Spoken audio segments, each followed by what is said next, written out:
Hello, good morning, જય શ્રી કૃષ્ણ, જય માતાજી ને હર હર મહાદેવ. સ્વાગત છે તમારા બધાનું અમારી ચેનલમાં ને આજના સન્ડેના વ્લોગમાં. તો જો સન્ડેના વ્લોગ પ્રમાણે સન્ડેની શરૂઆત અમે કરી દીધી. ફાફડા ને જલેબી ને ખમણ ને મરચાં ને કાંદા ને ચા ને. ગુડ મોર્નિંગ, જય શ્રી કૃષ્ણ, જય માતાજી, હર મહાદેવ. મહાદેવ મહાદેવ. જો ચા લઈને. Good morning. મોર્નિંગ, જય માતાજી, હર હર મહાદેવ. મહાદેવ મહાદેવ.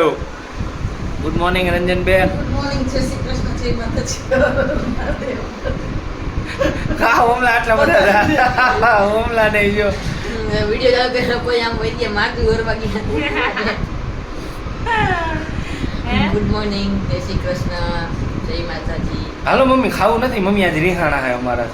ખાવું એમાં રેહાવાનું નહીં, પણ મેં નાસ્તો કરી કે મારે નો હાલે. તને ખબર પપ્પાને ત્રીજો રાઉન્ડ હાલે છે. મારે નો હાલે.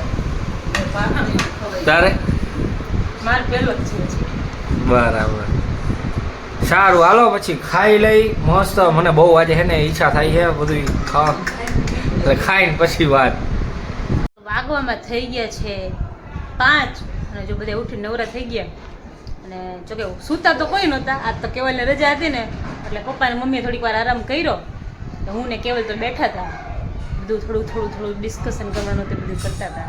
એટલે એવું તો કાંઈ નહોતું. અને પપ્પાને આપણે આજે સવારે મહિલા હતા, પણ આપણે તમારો સુવિચાર નહોતો લીધો પપ્પા છે ને. જય શ્રી કૃષ્ણ. જય શ્રી કૃષ્ણ તો થઈ ગયા હતા. શું કે આપણે સુવિચાર બાકી રહી ગયો હતો, એટલે અત્યારે બેઠા હતા ને તો યાદ આવ્યું. મેં કીધું લાવ પપ્પાને સુવિચાર પૂછી લઉં. તમે આજનો સુવિચાર કહી દો ચાલો.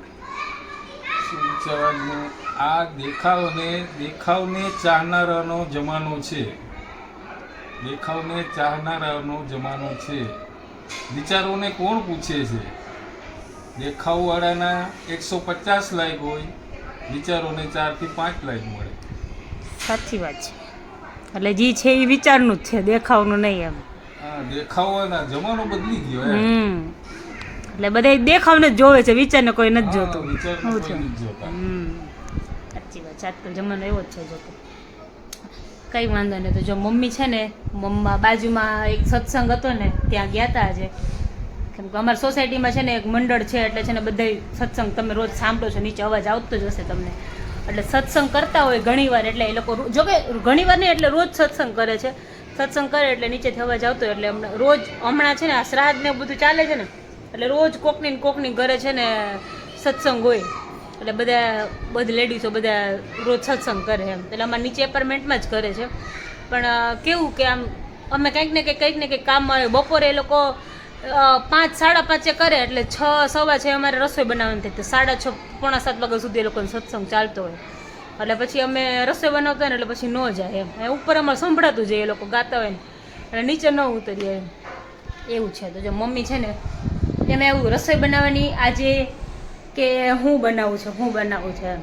એટલે મમ્મી છે ને જો કે અંદર રસોડામાં ગયા છે કે શું કરવું છે એ નહોતી નક્કી થતું. એટલે પપ્પાને દાળ ભાત ખાવા છે, કેવલને મેગી ખાવી છે, એટલે બધે અલગ અલગ થઈ ગયા છે. આજે નોખું થઈ ગયું. એટલે મમ્મી કે દાળ ભાત તો મૂકી દો, પછી કંઈક થઈશે. એટલે આજે છે ને બધે મોડો નાસ્તો કર્યો હતો ને એટલે રહી ગયું હતું બધું. એટલે બધા નોખું ખાવાવાળા છે.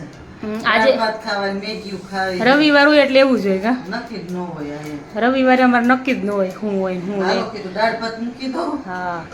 પછી મેગી તો એટલે કેવું થાય કે બપોરે જો સવારે બધે લેટ ઉઠ્યા હતા, લેટ નાસ્તો કર્યો હતો, પછી બપોરે કે કોઈ કે જમવું નથી. નાસ્તો 12 વાગે નાસ્તો કરીએ, પછી કોઈ જમવું નથી. પછી જઈમાને જેમ ભૂખ લાગે ને એમ બધે પોતપોતાની રીતે બનાવીને કંઈક ખાઈ લે. ઓમને બપોર ભૂખ લાગી હતી તો ઓમને કંઈક બ્રેડ એવું કંઈક મમ્મીએ બનાવી દીધું હતું. ના, મેગી કરી દીધી હતી મમ્મીએ. એને મેગી કરી હતી બપોર, કેમ કે અમે અંદર હતા. એટલે પછી એ પૂછ્યું હતું કે મેગી ખાવી છે, તો કેવલ કે અત્યારે નહીં, કે અમારે સાંજે ખાવી છે. આજે એને મેગી ખાવાની ઈચ્છા થઈ હતી કે મેગી બનાવી નાખીએ. એટલે એમને કંઈ કામ હતું એટલે એ બહાર ગયા છે. એક એના ફ્રેન્ડને કામ હતું એટલે એ મળવા ગયા છે. એટલે એ કંઈક હું આવીશ ત્યારે મેગી લેતો આવીશ કે મમ્મીનું ને પપ્પાનું ને ઓમનું 3નું બનાવવાનું છે. એટલે જોઈએ દાળ ભાત મૂકી દઈ પછી કંઈક શાક ને રોટલી કંઈક ખાવું હોય તો બનાવી નાખીએ. તો અત્યારે એવું જ થાય, રવિવાર રજા હોય ને તે દિવસે તો કંઈ શેડ્યુલ ફિક્સ હોય જ નહીં. કંઈ ને કંઈ થાય. અમારે અત્યારે બહાર જવું હતું પણ પછી એક કામ આવી ગયું ને એટલે બહાર ન ગયા. ક્યારના બેઠા હતા, વિચારતા હતા બહાર જઈએ પણ પછી એક કામ આવી ગયું હતું એટલે પછી ન નીકળાય. અને કેવલ અત્યારે કામ આવી ગયું એટલે બહાર જતા રહ્યા તો મને કહે કે પછી જશું એવું હશે ને તો એ ક્યારે બહાર, એટલે હવે આવે પછી ખબર રાત્રે નકર જઈ આવે. જમીન પછી. જમી થાકી જઈ આવશે. એ તો બધું જમીન છે. બનાવી નાખ્યો હમણાં બની જાય. 2 જણા બનાવે એટલે આમથી વાર ન લાગે, ફટફટ થઈ રસોઈ તો જાય. શું વાર લાગે બનાવતા? રસોઈ બનાવતા તો વાર ન લાગે પણ એ જ નક્કી કરતા વાર લાગે કે હું બનાવું ને શું નહીં બનાવવું એમ. ચાલો તો હવે કંઈક બનાવી લઈએ પછી પાછા મળીએ. તો વાગવામાં 11:30 થઈ ગયા છે ને બધાય બેઠા છે. આજે ઇન્ડિયા પાકિસ્તાનની મેચ હતી, મેચ જોતા હતા. મેચ પતી ગઈ. મેચમાં તો ઇન્ડિયા જીતી ગયું. મેચ તો જોરદારની થઈ. હવે 3 કલાકમાં તો પતી ગઈ છે નહીં? પતી ગયું 1.5 કલાકમાં તો મેચ પતી ગઈ. કાંઈ ન હોય રહ્યું. એટલા બધા પતી ગઈ મેચ. તમને અવાજ આવતો છે? અમારે જો પેકિંગ ચાલુ છે, સટાસટ પેકિંગ થાય છે.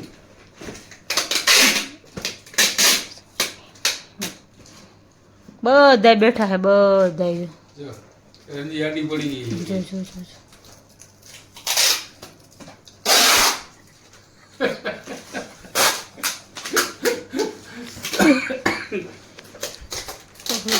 બેઠે શું ગાડી હવે થાય સારું કે જો કાં તો લેટ ઉઠ્યા હતા બધા.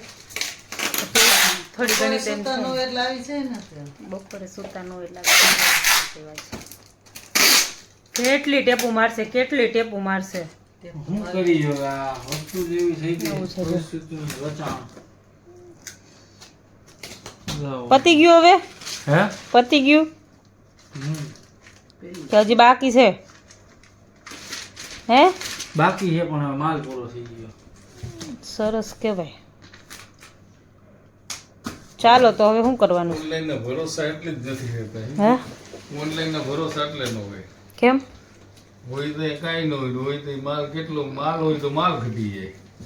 એટલે ઓર્ડર હોય તો માલ ઘટી જાય હા, ને તો માલ કેટલોય પડ્યો હે. હા. બાકી અત્યારે ઓર્ડર છે ને તો માલ પતે ગયો. બાકી માલ કેટલો પડ્યો હોય તેમ ટેન્શન થાય કે આજ કઈ જઈશે. સ્કેન કરવાનું ને. એટલું બધું order આવ્યો, વાત ન કરો. શનિ રવિ ભેરું થઈ ગયું ને. શનિ રવિ ભેગું થઈ ગયું ને એટલે વધારે હતો થોડો. બસ હું માણસો શનિ રવિમાં જ વધારે ફ્રી હોય પાછા. હવે આ તો એવું પપ્પા કે આ તો ગમે ત્યારે બધે ફ્રી હોય જાય એ નથી. હા, એવું છે. મગજમારી તો ઘણી થાય આમાં. જો હવે સુવાની તૈયારી કરીએ છીએ ને સાહેબને છે ને જો હલલ થાય છે કેમ કે આજે મેગી ખાધી ને એટલે થોડીક મજા નથી આવતી એમ. રોજ જો કે આવી રીતે રોજ ઘરનું ખાતા હોય ને થોડુંક આમ બહારનું ખવાઈ જાય ને એટલે થોડુંક એવું થાય ને. આજે ખરે ક્યારે બપોરે હું ને બિંદુ બેઠા હતા ને તો અમે કામ કરતા હતા તો મમ્મીએ કીધું કે હું ઓમ હારું મેગી બનાવું. ઓમ હારું બનાવી હતી ને બિંદુ? હા, તો પછી મેં કીધું અમારે ખાવી છે તો કે આટલી કે છે મમ્મી કે બીજી લેવા જવી પડે. મેં કીધું અત્યારે અમારે નથી ખાવી, અમારે તો મેં કીધું રાતે ખાવી છે આજે કીધું. પછી બિંદુને પૂછ્યું, મેં કીધું તું ખાઈશ ને એમ? તો બિંદુ કહે હા કે હું ખાઈશ કે. હું એટલી બધી નથી ખાતી. મેં કીધું સારું હાલો કીધું. બિંદુએ કીધું ને તો મને ખાવા જળશે એમ. બિંદુ આ પડે તો મને ખાવા જડે એવું છે, નકર ન જડે એવું એમ ને? બરાબર. જાણે કેમ કે ખાતા જ ન હોય. ક્યાં તું ના પાડે એટલે હું ખાવ એમ? ન ખાવ હવે. સરસ કહેવાય. તો પાકું ને? હે? જો પાકું ને? પાકું. કાંઈ વાંધો નહીં. તો હવે વાત જો એનું મોઢું જો, એનું મોઢું હે ને હા જો હસતું જ હોય. હવે હસતું હોય હો, નકર મારું મોઢું હસતું જ હોય. કેમેરાની વાય તો હે ને આમ દોરા કાઢતી કેમેરાની પાછળ કેમેરાની આગળ હોય, કેમેરાની પાછળ મારું મોઢું હસતું જ હોય. અમુક માણસોના મોઢા જ બગડી ગયા હોય. હા જો અમે હે ને પછી આ બિંદુ રહી કાં એમ તો હું નથી ખાતી મેગી. એ વધારે મને પ્રેગ્નન્સીમાં એમ કે બધું મેંદાવાળું ને બધું ઓછું ખાવાનું એમ કે બેબીને પ્રોબ્લેમ થાય એટલે એવું કે નહીં ખાવાનું મેગી ને એવું બધું. એટલે હું એવું બધું બહુ ઓછું ખાઉં છું. કોક વાર બનાવ્યું ને તો એમ થઈ જાય ઈચ્છા થઈ મેગી જાય ને તો તો ખવાય બિંદુ એમ. અત્યારે પ્રેગ્નન્સીમાં તો ઠીક હે, બાકી એમનેમ રેગ્યુલરમાં એ બિંદુ લગભગ મને યાદ હે ને ત્યાં લગી અમારા મેરેજમાં આટલા વર્ષ એટલે કેટલા પોણા બે વર્ષ થયા બરાબર. પોણા 2 વર્ષની અંદર બિંદુએ હાર્ડલી 3 વાર મેગી ખાધી હોય.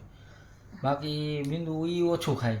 એટલે અમે હે ને પછી એવું નક્કી કર્યા, એટલે મતલબ નક્કી તો હું હવે જોતા હતા કે ભાઈ એમ બીજા કેવા કેવા ફ્રૂટ આવે શું કાંઈ એમ અમે બધું નવરા હોય એટલે આવું બધું જોતા હોય એમ ખાવાનું ને એવું. હવે એમાંય કંઈક નવી ઓલી જાત ઓલી વાત મળી કે અંજીર હતું કે શું હતું ઓલું 3 જાત ખજૂર આવે ને એ કંઈક કેટલા બહુ ઘણી બધી આવે 3 કે 4 જાતના ખજૂર આવે. તો એમાંય પ્રેગ્નન્સી માટેનો એક સ્પેશિયલ ખજૂર આવે, જોર્ડનનો ખજૂર આવે એ હોય. તો અમે બધી એ અલગ આવે ને ઓલી બદામ ને ઈ અલગ આવે. હા બધામાં અલગ અલગ આવે ને એવું બધું બહુ બધું. તો આમ બધા આવું બધું અમે બી જોતા હોય કે હાલો ભાઈ આમાં શું છે પ્રેગ્નન્સીમાં કઈ સારી, કે આમાં શું હોય કે માર્કેટમાં તો વેચવાવાળા બધું બેઠા હોય, શું કઈ શું પોરવી દે એની નક્કી ન હોય. એટલે કે ભાઈ આ બે બદામ હોય તો એમાં શું ડિફરન્સ હોય ને આ તે ને એવું બધું એમ જોયા રાખી નવરા પડ્યા હોય ને. એટલે શું કે મેડમ કાંઈ નહીં, તો તમારે કેવો ખજૂર ને કેવી બદામ ખાવી કઈ નક્કી બધું કર્યું? હાલશે અમારે. એના પાછું બધું હાલ છે ઈ જ જવાબ હોય એનો. હા તો એવું જોઈએ ને, એ તો બધું હાલે. એ તો એમ રેગ્યુલરમાં આપણે છે ને ડ્રાય ફ્રૂટ્સ ને બધું ખાવાની છે ને આમ આદત ન હોય એમ. અત્યારે રોજ ડ્રાય ફ્રૂટ્સ ને બધું ખાવું પડે ને તો આમ મજા ન આવે, ગમે જ નહીં કે નહીં આ બધું કેવું કે એમ એવું જબરદસ્તી નહીં. તો આપણે અત્યારે આપણી પોઝિશન છે ખાવાની એટલે આપણે ખાઈએ છીએ. બાકી જે બધા ગરીબ માણસો હોય બિચારા એ લોકો એમને છોકરાઓ બિચારા થઈ જાય છે, એ લોકોને તેવું કંઈ નથી હોતું. પણ તો એમ આપણને એમ થાય કે આપણે મળે છે તો એમ થોડુંક આપણા માટે તો ન ખાતા હોય, પણ આપણે એમ થાય કે પ્રેગ્નન્સી છે તો હવે બેબી માટે થોડું ઘણું ખાઈ લઈએ. અને ડૉક્ટર અમને કીધું જ છે કે બધી વસ્તુ ખાવાની એમ. મને બધું જ કીધું છે, ખજૂર ને બધું જ ખાવાનું કીધું. કેમ કે પહેલાં જેને ફર્સ્ટ રિપોર્ટ કરાવ્યો હતો ને ત્યાં થોડુંક બ્લડમાં ને એમાં બધું કીધું હતું કે બ્લડ થોડુંક એટલે નોર્મલ હતું બધું. પણ એ કે તમે અત્યારે ને તમને જરૂર નહીં પડે, પણ જ્યારે તમારો એન્ડ ટાઈમ હશે ને પ્રેગ્નન્સીનો ત્યારે કે બધી બહુ જરૂર પડશે એમ. ત્યારે ડૉક્ટરે કીધું હતું કે ખજૂર ને અંજીર ને બધું ખાવાનું એમ. એટલે હવે પણ એવું નથી ભાવતું, પણ હવે ખાવું પડે છે. ખજૂર મને ભાવે પણ અંજીર ને ડ્રાય ફ્રૂટ્સ ને બધું ઓછું ભાવે. તો આપણે ખજૂરની તો એક જ પેશી ખાવાની કીધી, રોજ એક પેચી ખાવાની, નકરી કે ગરમ પડે એટલે ગરમ પડે છે. શું કર્યું તમે આજે આખો દિવસ સન્ડેમાં? સન્ડે આજે તો બપોર સુધી તો હું મસ્ત મજાનો સૂતો તો. પછી ફાફડા જલેબી ખમણ એ બધું ખાધું. પછી વળી થોડું ઘણું કામ હતું એ પતાવ્યું. પછી બિંદુ વારે લમણા જીકું કરી, એ તો અમારે રોજની જ હોય. આજે આખો દી એને મને ખારી કરી, આખો દિવસ સવારથી સવારે ઉઠ્યા ને ત્યાર ના મારો મગજ છટકાવે છે ઈ કે વાત જ જવા દે એવું. હે સવાર નો તમે મગજ છટકાવો છો મારો. સવારની મને ખારી કરે છે.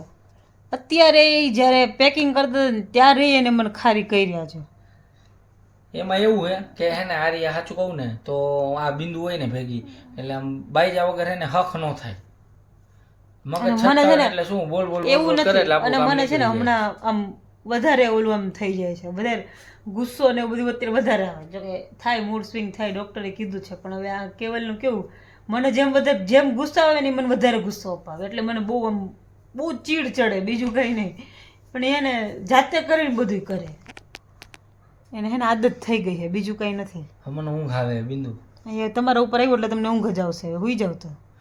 સારું ચાલો મિત્રો, તો જો તમને અમારો વ્લોગ ગમ્યો હોય તો અમારી ચેનલને લાઈક કરી દેજો, શેર કરી દેજો ને સબસ્ક્રાઇબ કરી દેજો. બેલ આઇકન દબાવવાનું ભૂલતા નહીં. મળશું કાલના નવા વ્લોગમાં. ત્યાં સુધી બધાને ગુડ નાઇટ, જય શ્રી કૃષ્ણ, જય માતાજી ને હર હર મહાદેવ.